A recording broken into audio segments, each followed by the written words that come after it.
الحمد لله الواحد الصمد الأحد الذي خلق وحده العالمين، والصلاة على نبي الأكرم الذي لم يحب ما شاء وشئت، وعلى آله وأصحابه أجمعين.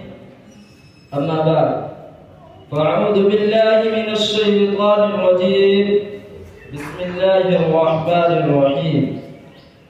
ولقد بعثنا في كل أمة رسولا أن اعبدوا الله واجتنبوا الطاغوت، فمنهم من هدى الله ومنهم من حقت عليه الضلالة.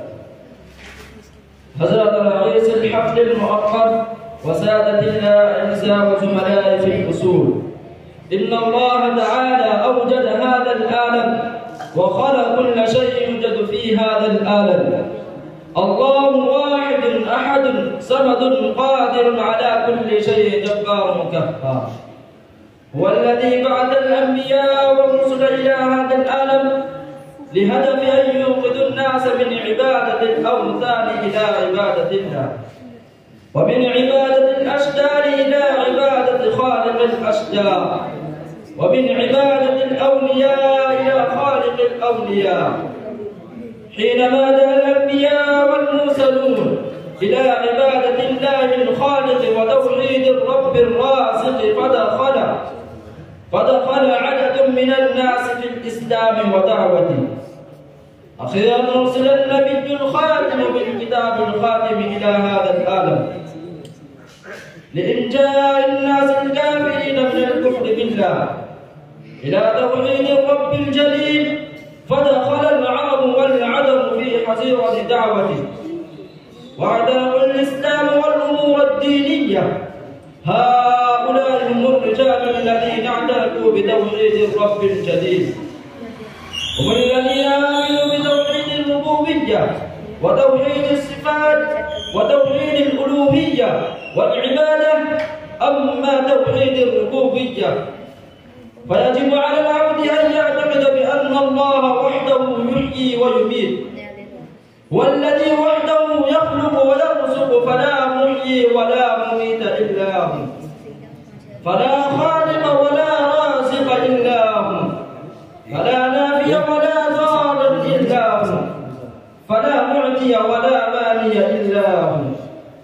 إنما يصرف العبد عن مثل هذا الاعتقاد يخرج من الإسلام ويمرق من الدين الذي قال عنه القرآن: الذي ليس فيه عوج ومن يبتغي غير الإسلام دينا فلن يقبل منه. وفي مجتمعنا البشري كثير من الرجال والنساء ينحرفون عن هذه العقيدة، فالرجال الصالحون البررة عليهم أن يلتفتوا إلى هذه الناحية ويخرج الناس الذين يعمرون في الظلمات من الظلمة الهالكة. أما توحيد العبادة والألوهية فعلى العبد أن يعتقد بأن الله وحده حسن التي تتواجد في كتب الأحاديث الشريفة وأسفارها والقرآن الكريم.